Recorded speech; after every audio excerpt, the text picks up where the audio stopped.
You can't tell whether people are gay by what they look like. Gay or straight aren't the only two options. Anyway, it's very rude to speculate about people's sexuality. Hi, I'm Ben, welcome to my book corner, and this is book one of my personal Read What You Own challenge. This is a challenge where I'm going to be working through 50 books that I own. I'm not doing any rereads for mine before I buy any more. And book one on this journey is a book that plenty of people have asked me to take a look at, and that is Heartstopper Volume 1. So, as always, we'll talk about the story of what Heartstopper is. We'll dive into the characters, the world building, and the graphic novel's presentation before I give my final thoughts at the end. So let's just jump into this one. So, what is Heartstopper then? And the easiest way to describe this is this was originally a webtoon. I think it started in 2018, and then it became popular enough that it got picked up to be published as a physical book, which is the physical book that I'm reading, and then gained enough popularity to become a Netflix series. Now, I became aware of this because of the Netflix series, which I haven't watched, which is incredibly popular over here. I presume it's also popular elsewhere, but obviously I'm UK-centric, so there we go. And I'm going to use the words of the book itself to explain what it's about. 3 lines on the back. Boy meets boy, boys become friends, boys fall in love. So we are following Charlie and Nick. Let's just reduce that down. We're following Charlie and Nick. So they both go to an all-boys grammar school here in the UK.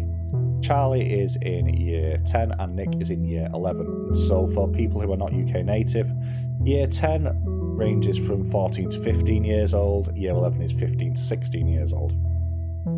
So one's slightly older than the other, and they end up being paired up in class because of a virtual integration. Now, this is something I've not come across. None of my kids have been in vertical integration. That's how words work, people.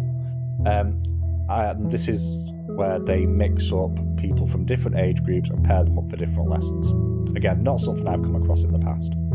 And Charlie and Nick get paired up. And whilst they both know of each other, they don't know each other. They have very different friend groups and friend circles. Charlie is openly gay. It's quite a close friend group, a bit of an overthinker. Whereas Nick is a happy-go-lucky rugby lad who's on the sports team, almost comes across like a jock character in many regards at first, but with a few more layers there. It's not just the stereotype. And they begin to make friends. Charlie ends up joining the rugby team, and they both begin to develop feelings for each other. Now, from Charlie's point of view, this is oh my god, I'm falling for the straight guy, because at this point in time of the novel, everyone is under the impression that Nick is straight, and Nick's beginning to get feelings as well. He's not quite sure what they are. He begins to investigate those feelings as he begins to go on the first stages of sort of his sexual awareness journey about himself. And the first book kind of covers the initial meeting up until pretty much where you have the level of acceptance of, you know what, we really like each other.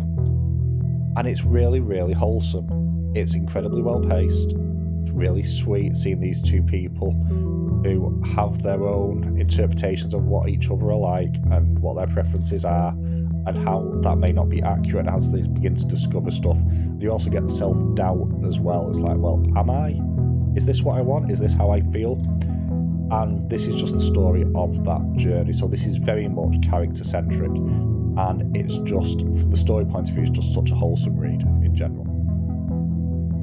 So I would say this is more of a character piece than a plot-based story in many regards. And what I find really, really interesting about this is how the two characters are treated, because I would argue that overall Nick ends up going through the far more compelling character arc, although I prefer Charlie as a character overall. So Charlie, at the start of the story, his sexuality is established. It's very quickly established that he has a very clear type, which Nick most certainly is that type. But what he does have is the overthinking. Now, by the end of the book, his confidence and his self-esteem have grown, largely because of the relationship with Nick. Nick has the more interesting character growth, though, as he's exploring feelings that are new to him, because he's never realised, at least, that he's attracted to boys before. And he begins to go on a journey of self-discovery as he thinks, well, hang on, am I gay? Am I straight? Am I bi? What am I? And trying to navigate what that means for him personally. You know, you have scenes in here of him doing all the various tests that you find all over the internet, like how gay am I tests, which are absolute nonsense, by the way. Just in case anyone ever thinks of doing those things, absolute bunkum. But the general natural evolution of the characters through this, as they sort of intertwine with each other, allowing each other to grow as characters, are from the point of view, again, of Nick as he comes to terms with what his sexuality appears to be, and in terms of Charlie as in him gaining the confidence to be more himself in the public eye, for want of a better term, as he begins to get some more sort of faith in who he is and what he can and can't do. And that is the real strength of this title for me personally, is the character dynamic that's going on here.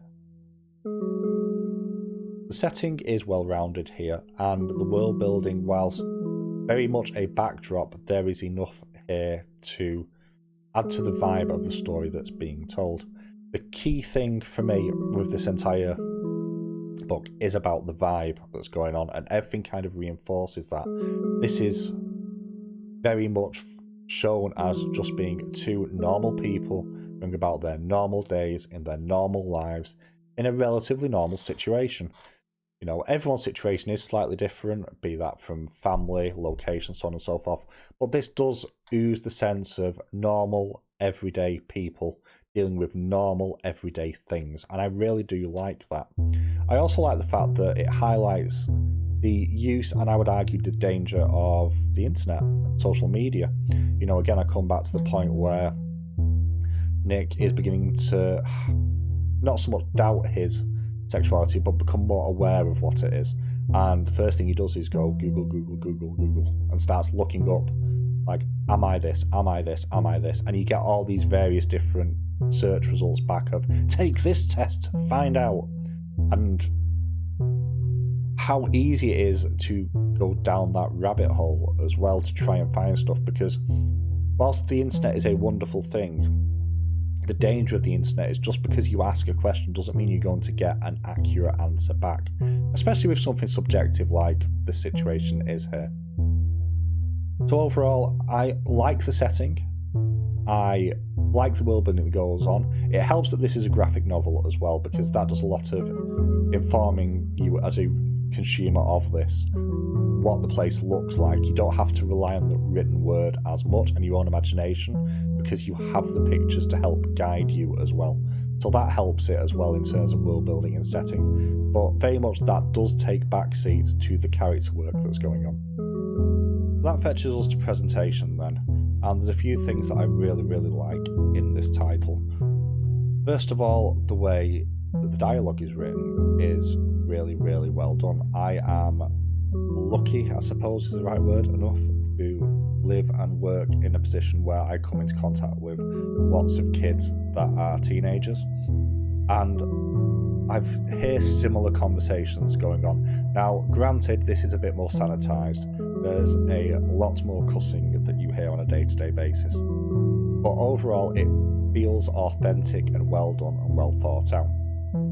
The art style as well is worthy of note, because I had some issues early on with it. It's a very simple art style, but it conveys the mundanity of normal life. You get a good sense of the various different environments that stuff's taken on, and it does do an exceptional job of sort of selling the emotion of the characters. You can see sort of behind the eyes, for want of a better term, and for what is, at least appears to be, quite a simple style, is really good at being expressive. Now, there are a couple of other things that I really like in here, as well as those bits. The first one is towards the back of the book, because if you're anything like me, I'm terrible with remembering anything. You've got almost like a snapshot of a yearbook, which has various different characters with just like a picture of who they are, the name, who they're friends with, and just one thing to do with them. So for example, one of them is, I've got 1 million Instagram followers, another one is, I like skateboarding. Just like a super quick snapshot just to give you something to latch onto, which for someone like me is really helpful. There's also a couple of diary entries at the back as well, which sort of add a bit more of the human touch. And the thing I really like, and this is because I'm a 90s child, is there's a picture of a mixtape with a list of songs on, which really does add to that sort of wholesome feeling of this being a romance, a falling in love story. Because, I don't know, this is less of a thing now, but the whole thing of you like someone, so you make them a cassette tape with a load of songs on to make them like you is really, really sweet, and it's something that sort of transports me back to when I was younger as well. So overall, this is a case where all the different aspects of presentation come together to elevate each other in a really clever way, and I don't think I can heap enough praise on Alice Oseman enough for that one. This is one of those titles that I was a little bit wary about going near in terms of a review, because this is a really, really well-loved title and series, to the point, I'll just fetch it up now. On Goodreads, as of right now, this has 69,252 reviews with an average Goodreads score of 4.49. So this is a really popular, really well-loved series. And having read the first one, I can see why. The thing with this is that this is actually in many ways a very simple story with very simple artwork, and they work together so well to not convolute what's going on within the pages of this. This is just as simple as this is a good vibe. Don't know what the rest of the books are like. I'm looking forward to getting to them, although I don't own any of them. So that's going to be a good few months down the road, but I want to see where the characters go. You know, the characters are likeable, first of all, both of them. Straight from the start, that's not always something you get, and they don't skip any steps between the I know who you are to dating. It's not a love at first sight scenario, which is something that is a bit of a trope that I see in a lot of romance titles, where it's, oh, I love them so much, straight out of the gate. So I like how natural the evolution of the characters feel here, and also how simple the storytelling is. It doesn't convolute it at any point. It stays very close to the core tenets of the story it's trying to tell, and the art style then supports that, because whilst there are more detailed graphic novels out there in terms of art style, and certainly more complicated ones, the simplicity really does fit into the vibe of the story as a whole, and it does help elevate the story that's being told. So in case you can't tell, I absolutely really did enjoy this. I'm really glad that I finally got around to reading it. This sits in an easy A tier for me. I think you should definitely check it out. I can't wait to get to the point where I can look at the other titles in the series and carry on following what is this, at least at this point anyway, really heartfelt, wholesome, lovable story. Well, that's my thoughts on this. I'd love to know yours. Let me know in the comments below. Catch you next time.